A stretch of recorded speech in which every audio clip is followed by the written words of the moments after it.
dreamed of putting a Vette in your garage, but you weren't sure it would fit in your budget or your lifestyle, we're about to take a look at two of the more recent variants, and you might be surprised.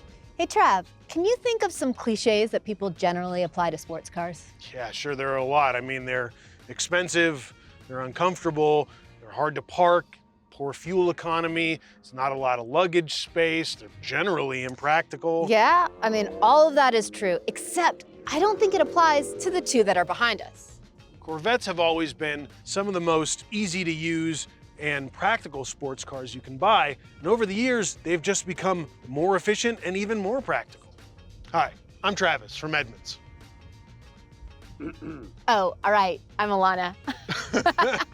We test and review hundreds of cars every year, while CarMax buys, sells, and expertly appraises thousands. We're combining our car testing knowledge with CarMax's experience to help you make the right choice on your next car. If you like this video, hit like and subscribe for more. If you have a Corvette story that you'd like to share in the comments, we'd love to see it. And if you want an in-depth article about the Chevrolet Corvette, click the link below. If you have even a passing interest in performance cars, you've already recognized this as a C8, code for 8th generation, 8th design, Corvette Stingray.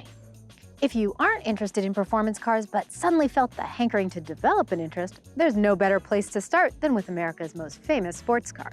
When it was introduced in 1953, the little 6-cylinder roadster didn't have much in common with the roaring race car that it would become. I mean, it looked cool and it was made of fiberglass and it seated two. I guess all that's the same.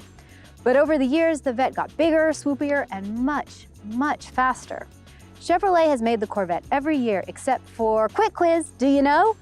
If you said 1983, you're right. Chevy took a gap year and there's only one 1983 Corvette known to exist. Luckily for you, there are lots of the more recent models, and with a reputation for performance at a price much less than European rivals like the Porsche 911 or occasional American competitors like the Dodge Viper or Ford GT, putting a Vette on your wish list can be both affordable and practical. More on that later. This car was a big deal when it was introduced in 2020, because for the first time in Corvette history, the engine, 6.2-liter naturally aspirated V8 making nearly 500 horsepower, was not under the hood in the front, but behind the cabin. Mid-engine, baby. How'd they fit all those ponies in there? It's a lot of horses in a little space. Because this is such a new design, you probably won't see as many of them on dealer lots as previous generations, but they are out there. And we'll likely see more as Chevy introduces more performance versions of this model. Now these are a lot easier to find. This 2019 is only a year older, but the styling differences are pretty stark. Yeah, they're both easily recognizable as Corvettes, but which one do you like the looks of more? That's going to be your first choice when shopping for a Corvette. But if you land on the C7, it was available from 2014 to 2019. So that means there are a lot of colors, a lot of trim levels, a lot of options and performance variants to choose from, like this Z06. And if you don't like the Z06, there's the base Stingray or the Grand Sport, even the fully bonkers ZR1. There's a lot to choose from when it comes to the last front-engine Corvette. For all the nitty-gritty details though, be sure to click that link for the article below. The first thing you think of when you see a Corvette probably isn't utility, but Chevrolet has prided itself on the Corvette's large cargo area for decades. The standard unit for measurement for Vette owners has always been the golf bag, but as you can see here, we managed to fit 15 bags of groceries in the C7's trunk and 10 in the combined cargo areas in the C8. Compared to rivals like the Porsche 911, the Corvette has always had a generous storage space. Vette's not just for golfers anymore.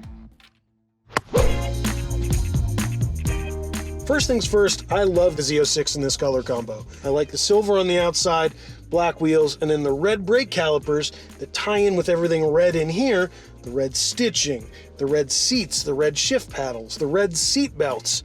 Great touches. Now back to business. I do like how usable and spacious this interior feels compared to the C8. Yeah, sure, they're both two-seat sports cars, but with no engine behind you and no glass right behind your head, it feels more airy back here. Plus, the fastback design means essentially you can put whatever you want back there. One of our staffers took the front wheel off his mountain bike and threw it in the back of a C7 that we used to own. That's super useful. And the interior materials are great too. Sure, it's not a 911 in here, but there's a lot of soft touch points, and the buttons are easy to see, stuff's within an arm's reach, and this will totally be fine in daily driving or on a road trip. And one more thing, there's also a little secret agent trick. You press this screen button, and there's storage behind the infotainment screen for your smartphone. You can put your smartphone back there and charge it so it's not flying around when you're racing on the racetrack. With the addition of performance, there's sometimes a corresponding drop in practicality.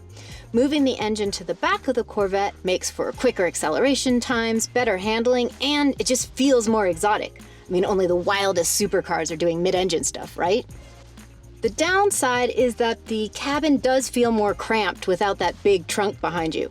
And for short drivers like me, this continental divide of a console is straight up claustrophobic. It's a little bit better if you sit farther back. Materials in general are more consistently nice than you'll find in a C7 Corvette, but it's not like a $200,000 AMG Mercedes or a McLaren. On the other hand, it costs less than half as much as those cars, and it's pretty much just as fast. So how important is an Alcantara headliner to you anyway? We started out this video with a laundry list of all the reasons why it's hard to daily drive a sports car. You know, they don't have any ground clearance, you can't see out of them, they're just difficult, right? Well, Corvette solves all of those problems with technology. It has multiple different camera angles so you can see if there's a parking block you're gonna run the front splitter into, or if you're gonna run over your kid's bike backing up. It has blind spot warnings, so if you're driving along, you need to change a lane, no problem. You can see if somebody's there, even if you can't see if somebody's there. This car also has a nose lift, so if you're going into a steep driveway or over speed bumps, you just boop, up and over. All right, Corvette. Very useful when they're parked, but that is hardly the reason why you'd buy one. What are they like to drive?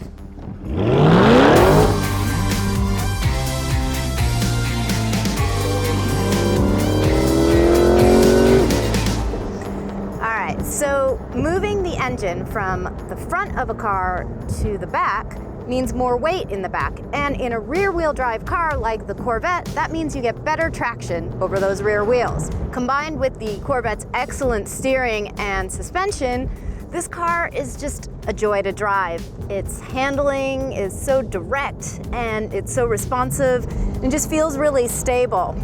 If you're interested in getting into sports cars or learning how to drive faster, this is a really good car to do it in because it's friendly and it has all these different settings. So if you're feeling nervous, you can leave it in one of the more helpful sports settings and it'll kind of watch out for you with various different traction aids. And as you get better, you can move into the track settings and use less of the traction controls and stability controls and just trust yourself a little bit more. On the street, that means you can cruise along in comfort when you're sitting on the freeway or you're just going over some really unpleasant pavement. And if you get to a nice smooth stretch, you can put it in sport and really get on it. Now this Stingray that I'm in has 495 horsepower, which means,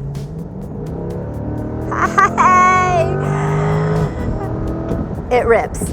There's no manual option in the C8 Corvette. It has a dual clutch transmission, a DCT, which is so quick, there's no way that I could shift any faster. Another nice thing about the various modes in the C8 is that there's a custom setting, and there's a little button here on the steering wheel that you can put it in. So if you like the sound of the engine in track mode, or maybe you like the steering feel, but you don't like that really stiff suspension, you'd rather have it in the more comfortable mode, you can set your own settings and it'll just one-click button, it's exactly how you want it. It just wants to make you happy, this car. Obviously, we're at a track. And if you're going to go to a track in any car, you're going to want to be sure to check the fine print on your service and warranty plan to make sure what you're doing is covered or not covered.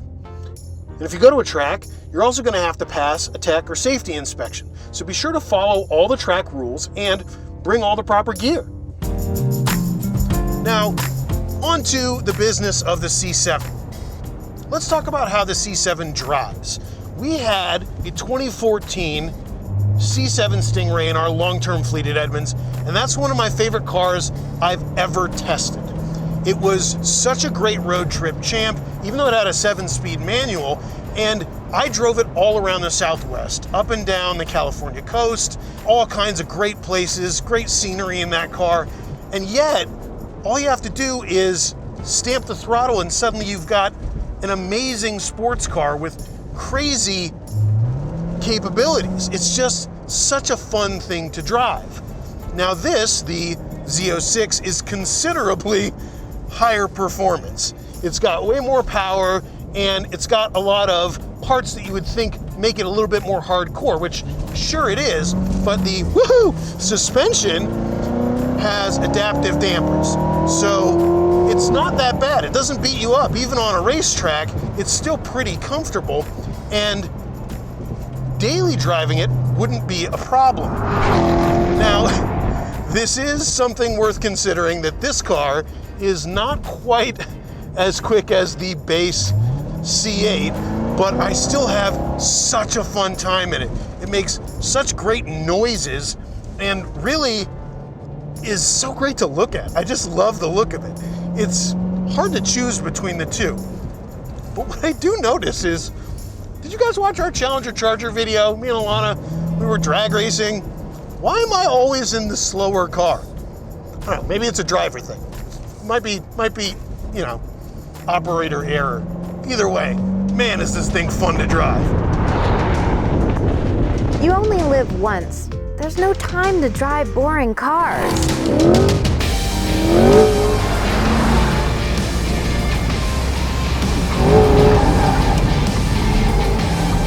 If you've ever had a hankering for something swoopy and quick with a V8 grumble that can clear speed bumps without clearing your bank account, there's no sports car more accessible than the Chevy Corvette.